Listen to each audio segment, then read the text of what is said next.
Hello दोस्तों, मेरी जो आज की रचना है वो हम स्त्रियों की कुछ ऐसी ख्वाहिशों की बात है जो अक्सर ही हम ध्यान नहीं देते।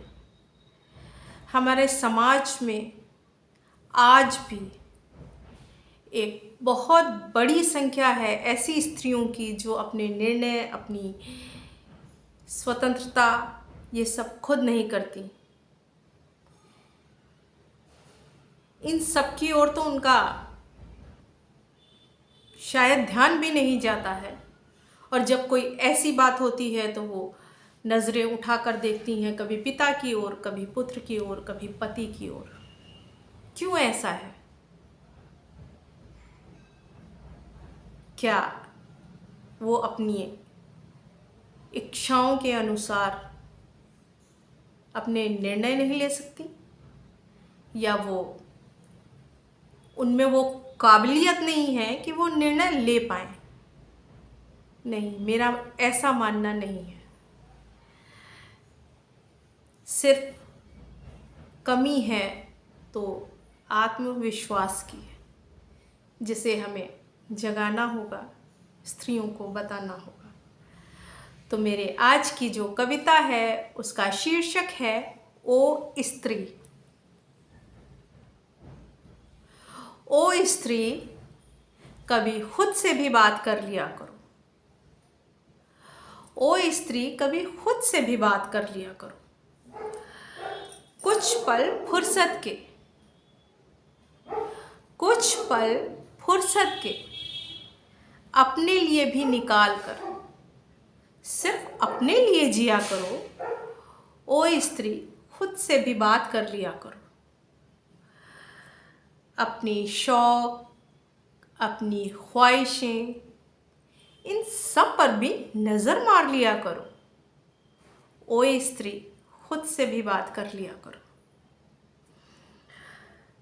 अनायास ही जो मुस्कुराहट बिन बात के होठों पे आ जाती है, बड़ी खूबसूरत होती है वो मुस्कुराहट। अगर आपने महसूस किया हो तो अनायास ही जो मुस्कुराहट बिन बात के होठों पे आ जाती है, उसे अक्सर ही अपने पास बुला लिया करो। ओ स्त्री, खुद से भी बात कर लिया करो। खुद का सजना संवरना। हम देखते हैं कि हम स्त्रियां जो हैं अक्सर ही तैयार सिर्फ तभी होते हैं जब हमको किसी पार्टी में जाना होता है या किसी को दिखाना होता है, बस तभी।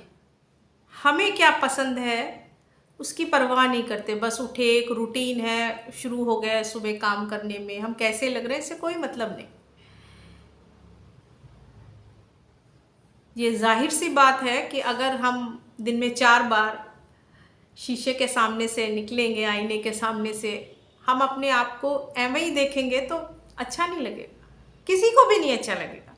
और यदि हम थोड़े से कायदे से होंगे तो जब हम आईना देखेंगे तो वो हमारे अंदर, किसी के भी अंदर, ये स्त्री या पुरुष की बात नहीं है, उसके अंदर एक आत्मविश्वास जगाता है।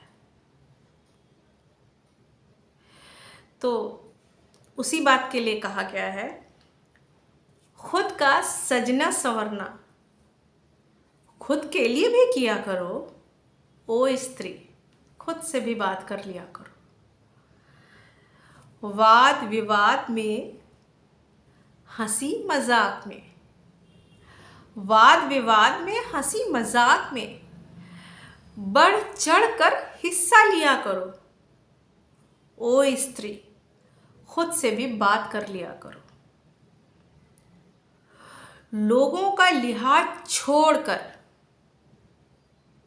ऐसा देखा गया है कि अक्सर ही लोग, इसमें स्त्री पुरुष दोनों ही शामिल हैं, अपनी एक बहुत बड़ी जिंदगी का हिस्सा सिर्फ बिना अपनी ख्वाहिशों पे ध्यान दिए ये सोच के निकाल देते हैं कि लोग क्या कहेंगे, समाज क्या कहेगा। समाज बनता किससे है? हम ही जैसे लोगों से। जब हम अपने बारे में खुद नहीं सोचेंगे तो समाज क्यों सोचेगा हमारे बारे में? तो लोगों का लिहाज छोड़कर अपनी खुशियों का चुनाव तुम खुद के लिए किया करो। ओ स्त्री, खुद से भी बात कर लिया करो। और अब अंतिम कुछ पंक्तियां जो इस पूरी कविता का निचोड़ है, ये किसी स्त्री या पुरुष के ऊपर नहीं है, किसी के भी जीवन का निचोड़ है। चूंकि बात स्त्रियों की हो रही है इसलिए ओ स्त्री, अपनी स्वतंत्रता, अपने सपने, अपनी मंजिलें, अपनी स्वतंत्रता, अपने सपने, अपनी मंजिलें, इन सब के निर्णय का अधिकार अपने पास ही धर लिया करो। ओ स्त्री, खुद से भी बात कर लिया करो। ओ स्त्री, खुद से भी बात कर लिया करो। दोस्तों, मेरी आज की जो ये रचना है आप सबको कैसी लगी, मुझे नीचे कमेंट बॉक्स में ज़रूर से बताइएगा और मेरे इस चैनल को आगे बढ़ाने में अपना योगदान भी समय समय पर देते रहिएगा। आप सबका बहुत बहुत शुक्रिया।